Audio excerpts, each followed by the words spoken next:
young or old here, and welcome to my channel. Today I'm going to talk about statistics. Now, statistics can usually be very boring, but this is statistics regarding motorcycle accidents here in the UK.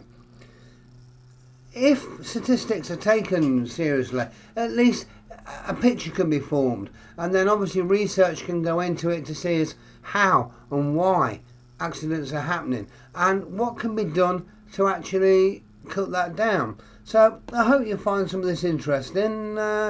Please let me know. The places where I've tried to source this information from are places like the Transport Research Laboratory, the Department of Transport, the Association of European Motorcycle Manufacturers. So they all basically give different figures, and I'm not sort of going to bore you with the details of going into the figures. The one thing which is interesting is that accidents do seem to be on the decline, which is all well and good. A lot of motorcycle accidents happen whilst we are negotiating a bend. One of the reasons given for this was quite surprising, and it was down to the fact that where bikers will be overtaking other bikers while going round a bend. At the end of the day, we're riding on public highway, public roads. We're not on the racetrack. So, you know, that's something we shouldn't really do. Another reason is when a bike will be going too fast into a bend, and while we're going round the bend, then we can lose control, or the bend can tighten up, or there could be a hazard in that bend. So always remember the old adage, slower into the bend and faster out of the bend. Never just take for granted it's going to be clear all the way around that bend. If we get our speed correct and our road position correct before we enter the bend, then everything will be fine. Think of oncoming traffic. Think of a vehicle coming towards us in the bend. Now, if they were to go wide, yeah, they could come over to our side of the road and collide with us. So always be aware of this. Bends are probably the most enjoyable part of riding a bike. When I am training somebody on a CBT or after that, you know, we teach them to get around the bend safely and as smoothly as possible. Don't teach people to get around the bend faster. You know, that should be really safe for the racetrack. If you want to do that, go and do a track day. There's absolutely loads of them available. Another leading cause of motorcycle accidents was actually down to road surfaces, road defects. I mean, you know, our roads aren't particularly good. You know, there's thumping great manhole covers everywhere which are metal. They can be slippery when they're wet. Potholes, all the other rubbish which we get in the road. Now, okay, as a rider, we're trained to observe these and we're trained to react to these. Like if it's raining and the roads become wet, yeah, no one can help the rain, and we are trained to deal with that. But it would make it a lot better if the roads were better. I mean, we all pay road tax, and we're probably the highest taxed country on fuel. So, you know, come on government, use some of this money and actually spend it on the roads, and that will probably get the figures down even more. Talking of wet roads, I looked at other statistics, and actually more accidents happen on dry days than wet days. Now, okay, when it's wet, we'll probably take that a little bit more care. Oh, the roads are a bit slippery, we'll knock the speed down a little bit. We'll get a nice, dry, sunny day, and we may get a little bit confident, or too confident, and then we push it a little bit too far. You know, lessons to be learned there. I read a report where 37% of all bikers injured or involved in an accident were aged 25 and under. You know, I think we knew that, hence the reason the insurance is so dear.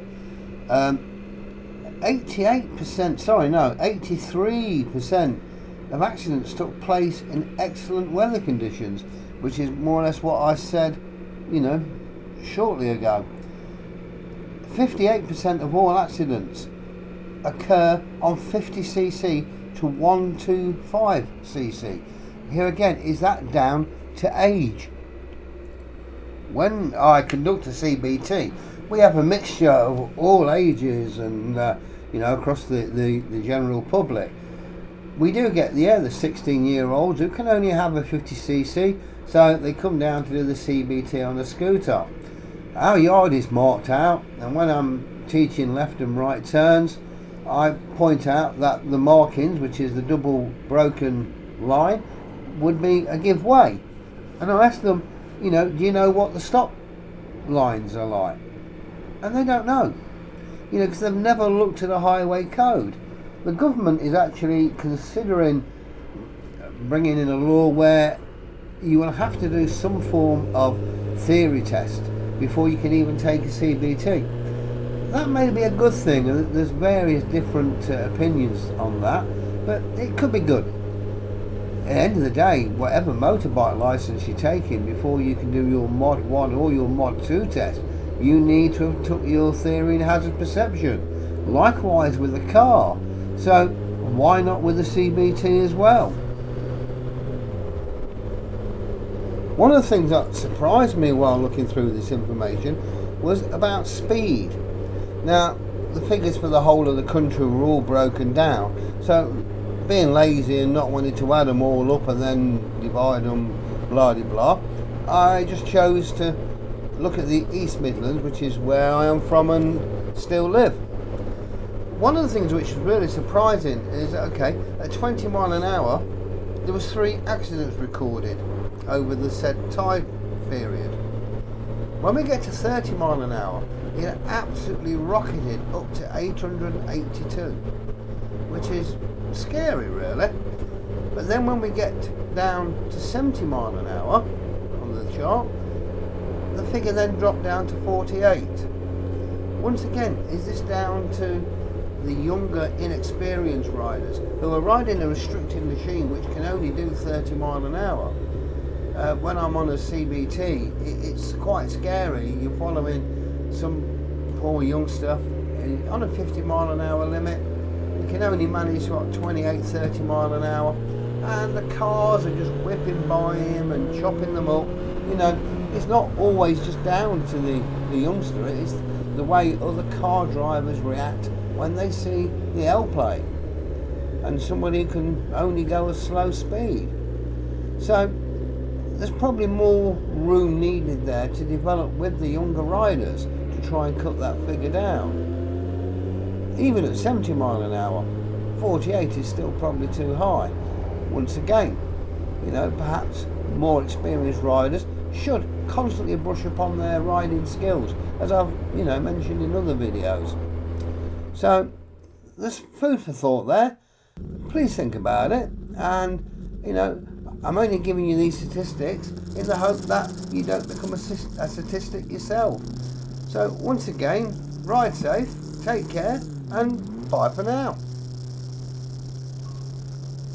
Oh, I almost forgot. If you like this video, please put a like, leave any comments below, and it'd be nice if you subscribe to my channel. It doesn't cost anything, and it's always nice to see that people are watching what I'm trying to get over in my videos. So once again, bye for now.